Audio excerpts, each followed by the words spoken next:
నమస్తే, నేను మీ Ashok Kumar. Welcome to our channel. Andhra రాష్ట్రంలో దాడులు, దారుణాలు, అఘాయిత్యాలు పెరిగిపోయినాయని చెప్పి విదేశాల్లో ప్రశాంతంగా సేదతీరుతున్నటువంటి ఆంధ్రప్రదేశ్ మాజీ ముఖ్యమంత్రి జగన్మోహన్ రెడ్డి గారు మరోసారి అభిప్రాయపడుతూ ట్విట్టర్ వేదికగా ఆయన ట్వీట్ చేయడం జరిగింది. దీనిపైన పూర్తిగా డిస్కస్ చేసేటువంటి ప్రయత్నం చేద్దాం. మనతో పాటు సీనియర్ జర్నలిస్ట్ సత్యమూర్తి గారు ఉన్నారు. నమస్తే సార్. నమస్కారం అండి. సార్, ఒక్కసారి వచ్చిపోమా మెరుపుదిగా అన్నట్టు దేశవ్యాప్తంగా తమిళనాడులో ఎలక్షన్ ఏదైతే జరిగిందో విజయ్ గారు సీఎం అవుతారా కారా, ఆయనకి ఎంతమంది మద్దతు ఇస్తారని చెప్పి ఆలోచనలో పడి ఉన్నది. ఈ క్రమంలో క్రెడిట్ చోరీకి పాల్పడేటువంటి ప్రయత్నం చేసినటువంటి జగన్మోహన్ రెడ్డి గారి పార్టీ వైఎస్పీ ఏదైతే ఉన్నదో బూమ్రాంగ్ ఇంక దీనివల్ల మనం ఏమి చేయలేము, మైలేజ్ కూడా రాదని చెప్పి జగన్మోహన్ రెడ్డి గారు స్వయంగా తానే ట్వీట్ చేయడం జరిగింది.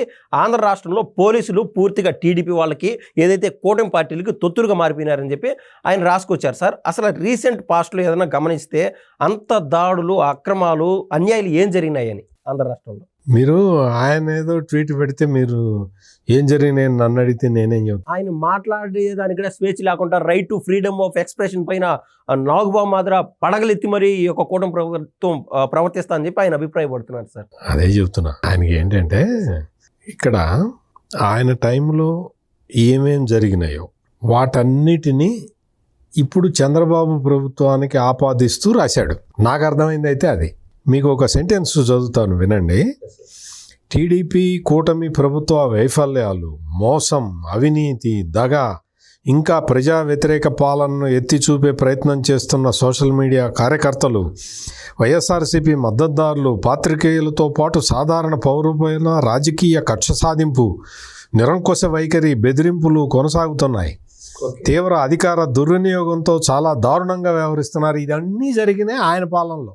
ఆయన పాలనలో జర్నలిస్టులను అరెస్ట్ చేయించాడు, సోషల్ మీడియా కార్యకర్తలను అరెస్ట్ చేయించాడు. అరెస్టు చేయించటం కూడా ఎట్లా? ఇప్పుడు మీరు కూటమి ప్రభుత్వం చూడండి, ఇప్పుడు కూటమి ప్రభుత్వం కూడా కొంతమంది మీద కేసులు పెడుతున్నమాట వాస్తవం. సోషల్ మీడియా పోస్ట్ పెడితే వాళ్ళ మీద సోషల్ మీడియా కేసులే పెడుతున్నారు. ముందు వివరణ అడుగుతున్నారు. జగన్మోహన్ రెడ్డి ఏం చేసేవాడంటే సోషల్ మీడియా పోస్టులు పెడితే గంజాయి కేసులు పెట్టించేవాడు. ఇది గంజాయి స్మగ్లింగ్ చేస్తున్నాడు అని కేసు పెట్టించేవాడు. ఎందుకు అట్ట పెట్టించేవాడు? సోషల్ మీడియా కేసు అంటే అతనికి బెయిల్ వస్తుంది, అందుకని గంజాయి కేసు, గంజాయి స్మగ్లర్ అని పెట్టించేవాడు. గంజాయి స్మగ్లింగ్ అనేది నాన్ బెయిలబుల్, అందుకని నాన్ బెయిలబుల్ సెక్షన్స్ పెట్టాలి కాబట్టి గంజాయి స్మగ్లింగ్ కేసు పెట్టించేవాడు. చంద్రబాబు నాయుడు ఎప్పుడూ కూడా ధర్మబద్ధంగా, న్యాయబద్ధంగా, చట్టబద్ధంగా పరిపాలించాలి అనుకునే మనిషి. అందుకని చాలా స్పష్టంగా సోషల్ మీడియాలో ఏమన్నా అసభ్యంగా పోస్ట్ పెడితే వాడి మీద సోషల్ మీడియా కేసు మాత్రమే పెడుతున్నారు. నిన్నగాక మొన్న ఈ జగన్మోహన్ రెడ్డి ముఖ్యమంత్రిగా ఉన్న టైంలో చీఫ్ పిఆర్ఓగా పనిచేసి ప్రభుత్వ శాలరీ తీసుకున్న పూడి శ్రీహరి అనే వ్యక్తి జగన్మోహన్ రెడ్డిని ప్రజలు తీసి నేలకేసి కొట్టిన తర్వాత వైఎస్ఆర్ కాంగ్రెస్ పార్టీ చేరి అందులో మీడియా హెడ్గానో ఏదో సెక్రటరీగానో ఏదో ఉన్నాడు, అంటే పార్టీలో చేరాడు. అతను ఒక పోస్ట్ పెట్టాడు. ఆ పోస్ట్ ఏంటి అంటే చంద్రబాబు నాయుడుది నిలువెత్తు కటౌట్ వేసి ఆయన చేతిలో కత్తి పెట్టి ఆయన చొక్కా మీద, ఆయన ప్యాంటు మీద రక్తం మరకలేసి చంద్రబాబు నాయుడు మొత్తం రాజకీయ జీవితం మొత్తం మర్డర్లు చేసి పైకి వచ్చాడు అనే రాశాడు. ఆ సెంటెన్స్ ఆ విధంగా రాసి ఆ భావనతోటి పెట్టాడు. పెట్టి కొంతమంది ఫోటోలు పెట్టాడు. ఆ ఫోటోల్లో రాజారెడ్డి ఫోటో ఉంది. వైఎస్ రాజారెడ్డి అంటే ఈ జగన్మోహన్ రెడ్డి వాళ్ళ తాత. వాళ్ళ తాతని ఎవరో చంపారు. వాళ్ళ తాతని చంపినప్పుడు ఈయన తండ్రి ఏం చెప్పాడు అంటే, మా నాన్న, నేను మొదటి నుంచి చెప్తూనే ఉన్నాను, ఈ ముఠాకక్షలు వద్దు, ముఠాకక్షల వల్ల మనం బలైపోతాము అని నేను చెప్తూనే ఉన్నాను, మా నాన్న వినలేదు అని సాక్షాత్తు వైఎస్ రాజశేఖర్ రెడ్డి చెప్పాడు. ఓకే, నేను ముఠాకక్షల జోలికి నేను పోను, నా తండ్రిని బలి తీసుకున్న ముఠాకక్షల జోలికి నేను పోకపోవటమే కాకుండా నా తండ్రిని చంపిన వాళ్ళ మీద నేను పగ తీర్చుకోను అని చాలా స్పష్టంగా రాజశేఖర్ రెడ్డి చెప్పాడు, చాలాసార్లు చెప్పాడు, చాలా సందర్భాల్లో చెప్పాడు. అంటే ముఠా తగాదాలని కట్ చేయాలి అనేది రాజశేఖర్ రెడ్డి ఉద్దేశం. దాని ప్రకారమే ఆయన చెప్పాడు. ఆయన చెప్పిన స్టేట్మెంట్ ప్రకారం వైఎస్ రాజారెడ్డిని ముఠా కక్షల వల్ల చంపారు అని మనం అర్థం చేసుకోవచ్చు. వైఎస్ రాజారెడ్డికి చంద్రబాబు నాయుడికి ముఠా కక్షలు అయితే లేవు కదా. లేవు. ఆయన ఉమ్మడి కడప జిల్లా, ఈయన ఉమ్మడి చిత్తూరు జిల్లా కదా. పోనీ చంద్రబాబు నాయుడికి ఏమన్నా ఫ్యాక్షనిస్ట్ బ్యాక్గ్రౌండ్ ఉందా? లేదు కదా. ఆయన పుట్టిన ఏరియాలో లేదు, ఆయన ఎమ్మెల్యేగా ఉన్న ఏరియాలో లేదు, ఆయన మంత్రిగా పనిచేసినప్పుడు ఫ్యాక్షన్ బ్యాక్గ్రౌండ్ లేదు, ముఖ్యమంత్రి అయిన తర్వాత అసలే లేదు. ఆయన మీద నక్సలైట్లు దాడి చేశారు, మావోయిస్టులు క్లామర్ మైన్లు పేల్చారు. అంటే ఎందుకు? ఆయన మావోయిస్టులను అణిచివేస్తున్నాడని చెప్పి పేల్చారు. అంటే ఆయన మీద ఆ తర్వాత కూడా ఏంటి, నా మీద ఎవరు క్లామర్ మైన్లు పేల్చారు అవన్నీ కూడా వదిలేస్తున్నాను, నేను నాకు ఎవరి మీద కక్ష లేదు అనే చెప్పాడు చంద్రబాబు నాయుడు ఆ రోజున కూడా. వాళ్ళు స్వేచ్ఛగా బయటనే తిరుగుతున్నారు. నాకు వాళ్ళ మీద నాకు అదేం లేదు. నేను సిద్ధాంతం ప్రకారం నాకేం వ్యక్తిగత కక్ష లేదు. నేను రాష్ట్ర ముఖ్యమంత్రిగా శాంతి భద్రతలు కాపాడటానికి కొన్ని చర్యలు తీసుకున్నాను. ఆ చర్యలు వాళ్ళకి ఆగ్రహం కల్పించినాయి, నన్ను చంపుదామని ప్లాన్ చేశారు. బట్ నాకు అటువంటివి ఏం లేవు అని చెప్పాడు. అంటే ఏంటి, ఆయనకి బ్యాక్గ్రౌండ్ ముఠా కక్షలు కానీ, బ్యాక్గ్రౌండ్ మావోయిస్టుల మీద వ్యతిరేకంగా అణచివేయటం కానీ, ఇటువంటి కార్యక్రమాలు అసాంఘిక చర్యలు ఏవి కూడా చంద్రబాబు నాయుడు చేసిన దాఖలాలు లేవు. నువ్వు పోస్టర్ ఎట్లా పెడతావు? ఆ పోస్టర్లో పింగళి దశరథరామ్ అనే జర్నలిస్ట్ ఫోటో ఉంది. ఆ తర్వాత ఎన్టీ రామారావు మీద ఒకసారి హత్యాయత్నం చేశాడు, అతని ఫోటో ఉంది. మల్లెల బాబ్జీ అని అతని ఫోటో ఉంది. ఎన్టీ రామారావు మీద హత్యాయత్నం చేశాడు. ఆ తర్వాత అతనికి శిక్ష పడ్డది, అది ప్రూవ్ అయింది, శిక్ష పడ్డది. శిక్ష అనుభవించి బయటకు వచ్చిన తర్వాత ఆత్మహత్య చేసుకున్నాడు. ఆ మల్లెల బాబ్జీని మర్డర్ చేసినట్టు, ఆ మర్డర్ చంద్రబాబు నాయుడు చేసినట్టు పెట్టాడు. పింగళి దశరథరాము ఎప్పుడు జర్నలిస్టు, ఆయన ఎవరెవరి మీద రాశాడు, ఆయన ఎంత దారుణంగా వార్తలు రాసేవాడు. ఎన్కౌంటర్ అనే బుక్ ఉండేది, ఆ బుక్లో రాసేవాడు. వ్యక్తిగతంగా చాలామంది అతని మీద కక్ష పెంచుకున్నారు. ఎవరు హత్య చేశారో అవన్నీ కూడా పోలీసులు కేసులు ఉన్నాయి, అవి ఉన్నాయి, సెక్షువల్ కన్విక్షన్స్, అవి రకరకాల అయిపోయింది. అది ఎట్లా పెడతాం ఇందులో? చంద్రబాబు నాయుడు చంపాడని ఏమన్నా కేసు ఉందా? పోనీ కేసు పక్కన పెట్టు, కంప్లైంట్ ఏమన్నా ఉందా? పింగళి దశరథరాముని చంద్రబాబు నాయుడు చంపాడన్న కంప్లైంట్ ఏమన్నా ఉందా? మల్లెల బాబుజీని కంప్లైంట్ ఏమన్నా ఉందా? వంగవీటి రంగాన్ని చంపింది ఏదన్నా కంప్లైంట్ ఉందా చంద్రబాబు నాయుడు మీద? వంగవీటి రంగాన్ని చంపిన వాళ్ళ మీద కంప్లైంట్ ఉన్న వాళ్ళని వాళ్ళు ఇప్పుడు ఏ పార్టీలో ఉన్నారు? నీ పార్టీలో ఉన్నారు. మరి నువ్వు చంద్రబాబు నాయుడు మర్డర్లు చేస్తూనే ఇంతకాలం బతికాడని ఎట్లా పోస్ట్ పెడతావు? అట్లా పోస్ట్ పెట్టిన వ్యక్తిని పోలీసులు అరెస్ట్ చేశారు. 41 year నోటీస్ ఇవ్వండి అని కోర్టు చెప్పింది. 41 year నోటీస్ ఇచ్చారు, పంపించారు. ఇదే సిచ్యుయేషన్లో జగన్మోహన్ రెడ్డి ఉంటే జగన్మోహన్ రెడ్డి ఏం చేసేవాడు? చాలామంది మీద, సోషల్ మీడియా కార్యకర్తల మీద, ఎంతమంది మీద గంజాయి కేసులు పెట్టించాడు. ఈ రోజుకి కూడా ఆ గంజాయి కేసులు, జగన్మోహన్ రెడ్డి పెట్టిన గంజాయి కేసులకి చాలామంది social media, Telugu Desam party social media కార్యకర్తలు పోలీస్ స్టేషన్ల పోలీస్ కేసుల చుట్టూ, కోర్టుల చుట్టూ తిరుగుతూనే ఉన్నారు. ఎవరిది దుర్మార్గం, ఎవరిది అన్యాయం, ఎవరు పోలీసుల్ని వాడుకున్నారు, ఇప్పుడు ఎవరు పోస్టులు ఎట్లా పెడుతున్నారు, ఎంత దారుణం. ఇన్ని దారుణాలు అధికారంలో ఉన్న సమయంలో చేసి ఇప్పటికీ ఇవాళ నెల్లూరులో మాజీ మంత్రి కాకాణి గోవర్ధన్ రెడ్డి అనే వ్యక్తి వచ్చి ఒక ఎస్ఐని ఏమన్నాడు తెలుసా? ఎస్ఐ, ఇంకా నీ సర్వీస్ 3 ఏళ్లే, నేను అధికారంలో రాగానే నిన్ను తీసేస్తా. ఇతను అధికారంలోకి రాగానే ఆ ఎస్ఐని తీసేస్తాట. ఇంకొకడు వాళ్ళ పార్టీకి సంబంధించిన అధికార ప్రతినిధి ఒకడు ఉన్నాడు. అతను ఏమంటాడు? కులం చూడం, మతం చూడం, ప్రాంతం చూడం, ఏది చూడం, అందరిని వేసేస్తాం అని చెప్తాడు. అతను మళ్ళీ అధికారంలోకి రాగానేట కులం చూడట, మతం చూడట, ప్రాంతం చూడట, పార్టీ చూడట, అందరికీ సేమ్ కోట ఉంటుంది. అందరిని వేసేస్తాట. నువ్వు ఒక్కడమే బతుకుంటావా? అందరిని వేసేసి సమాజంలో అందరినీ చంపేసి నువ్వు ఒక్కడమే బతుకుంటావా?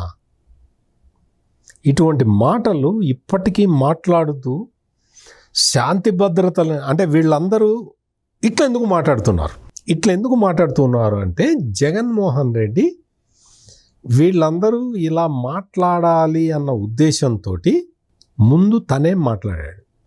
పోలీసుల్ని బట్టలిప్పదీసి కొడతా, సప్త సముద్రాల అవతలున్న లాక్కొచ్చి కొడతా అని ఆ రోజు జగన్మోహన్ రెడ్డి మాట్లాడింది ఎందుకు అంటే తన పార్టీకి సంబంధించిన ఈ ఇల్లీగల్ యాక్టివిటీ చేసే నాయకులందరూ ఇదే స్టాండ్ తీసుకోవాలి అన్న కాన్సెప్ట్ తోటి అతను మాట్లాడాడు. వీళ్ళందరూ మాట్లాడుతూ ఉన్నారు, అదే మాటలు మాట్లాడుతూ ఉన్నారు. జగన్మోహన్ రెడ్డి అంటే ఒక నేరస్తులని ప్రోత్సహించటం ఎలా అన్న సబ్జెక్టు మీద డాక్టరేట్ చేసినట్టుగా నాకైతే కనపడుతూ ఉన్నది. ఇటువంటి అంటే అవన్నీ పనులు చేసి అధికారంలో ఉన్నప్పుడు దళితులని ఊచకోత కోసావు, బీసీలని ఊచకోత కోసావు, ముస్లింలు ఆత్మహత్య చేసుకున్నారు. సమాజంలో రైతులు సంతోషంగా ఉండకుండా చేయటానికి ల్యాండ్ టైటిలింగ్ యాక్ట్ తీసుకొచ్చావు. నీ మొత్తం పత్రాల మీద నీ ఫోటోలు వేసుకున్నావు. ఇటువంటి కార్యక్రమాలన్నీ చేసి నేరాల సంఖ్యని పెంచి నేరాలు ఎంత పెరిగినాయి, గంజాయి కన్జంప్షన్ ఎంత పెరిగింది, గంజాయి తీసుకొచ్చి స్కూళ్ళల్లో చాక్లెట్ల రూపంలో ఎట్లా అమ్మారు, అవన్నీ పట్టుకున్న కేసులు లేకుండా ఎట్లా చేశారు. ఆంధ్రాలోనే కాదు, తెలంగాణకు పంపించావు, హైదరాబాద్కి డ్రగ్స్ పంపించారు, పట్టుబడ్డారు. వైసీపీ నాయకులు పట్టుబడ్డారు, డ్రగ్ స్మగ్లింగ్ చేస్తూ పట్టుబడ్డారు. మొన్న కూడా పట్టుబడ్డారు విశాఖపట్నంలో. YSR Congress party youth leader. అది అక్రమ అరెస్ట్ అంటాడు, ఇది అక్రమ అరెస్ట్ అంటాడు. అక్రమ మైనింగ్ చేస్తే కాకాని గోవర్ధన్ రెడ్డిని మీద కేసు పెట్టి అరెస్ట్ చేస్తే అది అక్రమ అరెస్ట్ అంటాడు. ఈవీఎంలు బద్దలు కొట్టిన పిన్నెల్లి రామకృష్ణారెడ్డి మీద కేసు పెడితే ఇది అక్రమ అరెస్ట్ అంటాడు. అంబటి రాంబాబు, చంద్రబాబు నాయుడిని అమ్మనాబూతులు తిరిగితే అరెస్ట్ చేస్తే అది అక్రమ అరెస్ట్ అంటాడు. అంటే ఏది సక్రమ అరెస్టు? రఘురామకృష్ణరాజుది సక్రమ అరెస్టా? ఏది సక్రమ అరెస్టు? డాక్టర్ సుధాకర్ని పెడరెక్కలు విరిచి కట్టి చంపేయటం సక్రమా? అమర్నాథ్ గౌడ్ అనే చిన్న పిల్లాడిని, పసిపిల్లాడిని నోట్లో కాగితాలు కుక్కి కిరసనాయలు పోసి తగలబెట్టడం సక్రమమా? ఏది సక్రమం? అంటే ఇంత దారుణమైన దాష్టికాలు చేసి ఈ రోజున వెస్ట్ బెంగాల్ ప్రజలు ఏం చెప్తున్నారు?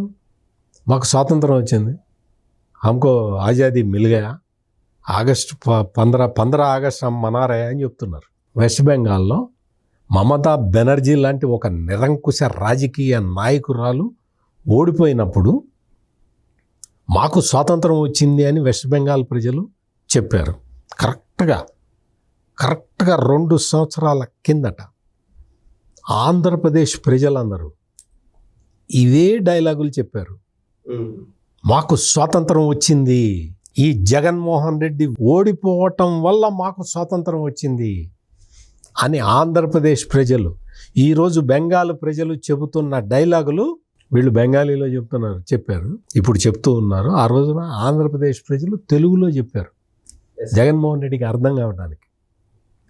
మాకు స్వేచ్ఛా స్వాతంత్రాలు వచ్చినాయి, ఈ జగన్మోహన్ రెడ్డి ఓడిపోయాడు అని సెలబ్రేట్ చేసుకున్నారు మొత్తం రాష్ట్ర వ్యాప్తంగా. ఇప్పటికీ వాళ్ళు ఆనాటి జగన్మోహన్ రెడ్డి పాలననే ఒక పీడకలలాగా గుర్తుంచుకున్నారు, ఉలిక్కిపడి లేస్తూ ఉన్నారు.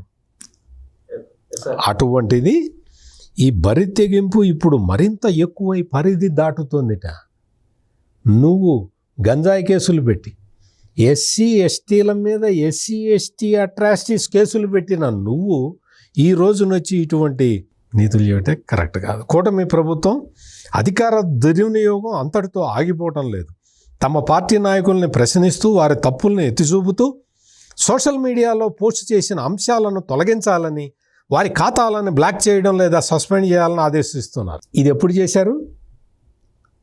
చేశారు? నువ్వు తిరుపతి లడ్డు మీద, తిరుపతి నెయ్యి కల్తీ మీద నువ్వు కల్తీ చేసి దారుణంగా బాత్రూమ్ టాయిలెట్ క్లీనర్లని నువ్వు అందులో కలిపావు అని చెప్పి తేలిన తర్వాత, ఇవన్నీ బయటకు వచ్చిన తర్వాత నువ్వు ఇండాపూర్ డైరీకి హెరిటేజ్కి లింకు పెట్టి నువ్వు ప్రచారం చేసినప్పుడు హెరిటేజ్ కంపెనీ వాళ్ళు నీ మీద కేసేసి నష్టపరిహారం దావా వేసి నీ పార్టీ నాయకుల మీద వాళ్ళు చెప్పారు సోషల్ మీడియా వీళ్ళందరికీ. ఢిల్లీ కోర్టుకి వెళ్ళి, అయ్యా మా కంపెనీకి దానికి ఇండాపూర్ డైరీకి మాకు సంబంధమే లేదు, వీళ్ళందరూ వచ్చి మా కంపెనీ ఇండాపూర్ డైరీని కలిపి మాట్లాడుతూ ఉన్నారు, మీరు రిస్ట్రైన్ చేయండి అని ఢిల్లీ హైకోర్టుని అడిగితే ఢిల్లీ హైకోర్టు ఆదేశాలు ఇచ్చింది అన్నీ తీసేయండి అని. ఆంధ్రప్రదేశ్ ప్రభుత్వం తీసేసిందా? ఏం మాట్లాడతావు? ఏం చెబుతావు? నువ్వు చెప్పేదానికి ఏదైనా క్రెడిబిలిటీ ఉందా? చంద్రబాబు నాయుడు చేతిలో కత్తి పెట్టి నీ దగ్గర పిఆర్ఓగా పనిచేసిన పూడి శ్రీహరి పెట్టిన పోస్టుని తొలగించమని ఎవరన్నా చెప్పారా? అతను అరెస్ట్ చేస్తే అతను బయటకు వచ్చాడు. ఆ పోస్ట్ ఇంకా ఉన్నది, అట్లాగే ఉన్నది, ఎవరు తీసేయలేదు, నిన్ను తీసేయమని ఎవరు అడగలేదు. అందుకని జగన్మోహన్ రెడ్డి ఇంగ్లీష్లో తెలుగులో 2 భాషల్లో దాన్ని అంతా పెట్టి మొత్తం భారతదేశాన్ని ఇన్వాల్వ్ చేస్తూ హలో ఇండియా అనే రేంజ్లో మొదలుపెట్టడం ఇదంతా మొత్తంగా అసమ్మతిని అణిచివేయడం లాంటి చర్యలను రాష్ట్ర ప్రభుత్వం తక్షణమే ఆపాలని డిమాండ్ చేస్తున్నాం. అణిచివేత చర్యలు అమలు చేసిందే నువ్వు కదా జగన్మోహన్ రెడ్డి, నువ్వు చేసిందే అది. నీ 5 సంవత్సరాల కాలంలో నువ్వు చేసిందే అది. అందుకనే ఆంధ్రప్రదేశ్ ప్రజలు ఇంత ఘోరమైన తీర్పు ఇచ్చారు నీకు. సార్, ఇక్కడ మీరు చెప్తా ఉన్నప్పుడు మీరు చెప్పే ప్రతి అంశం మా కళ్ళ ముందు ఆడుతూనే ఉన్నది, అందరం అనుభవించాం కదా. అయితే జగన్మోహన్ రెడ్డి గారు హలో ఇండియా అని చెప్పడం మూలాన కేంద్రంలో ఉన్నటువంటి మంత్రులు, భారతదేశ స్థాయిలో ఉన్నటువంటి అంతో ఎంతో కొద్దిమంది ఎంపీలైనా ఆయన ట్వీట్ చూసేటువంటి ఆస్కారం ఉన్నది. సో ఈరోజు చేసిన ట్వీట్కి వాళ్ళు రెస్పాండ్ కాకపోవచ్చు. 10 ట్వీట్లు రానున్న కాలంలో చేసినప్పుడు అయ్యా దీంట్లో అంతో ఇంతో నిజం ఉన్నది కదా అని నమ్మేటువంటి ఆస్కారం కూడా ఉన్నది కదా సార్. అదే జగన్మోహన్ రెడ్డి గారి ప్లానా? లేదంటే రానున్న కాలంలో వీళ్ళు చేసేటువంటి పోస్టులు చెడ్డ మంచి వీళ్ళు పెంచుకుంటూ పోతారు ఆ లెవెల్లో, అప్పుడు వీళ్ళు కేసులు పెట్టకూడదని చెప్పి ప్రికాషనరీగా కావాలని ముందుగానే ఫేక్ ప్రొపగండా చేయడమా? గోబెల్స్ అనే ఒక ఆయన ఉండేవాడు, హిట్లర్ దగ్గర ఉంటాడు. ఆయన సిద్ధాంతం ఏంటి అంటే ఒకే అబద్ధాన్ని 100 మంది 100 సార్లు చెబితే నిజం అయిపోతుంది అనేది గోబెల్స్ థియరీ, గోబెల్స్ సిద్ధాంతం అంటారు దాన్ని. ఆయన రాసిన బుక్ పైన ఒక dialogue sir, the larger masses of people will more easily attracts to a bigger lie than to a smaller one అని. ఎంత పెద్ద అబద్ధం చెప్తే అంత పెద్ద సమూహం నమ్ముతుందనే ఒక క్లారిటీగా ఆయన ఒక బుక్లో రాశారు సార్. ఆ గోబెల్స్ సిద్ధాంతాన్ని పట్టుకొని జగన్మోహన్ రెడ్డి ప్రయత్నం చేస్తూ ఉన్నాడు.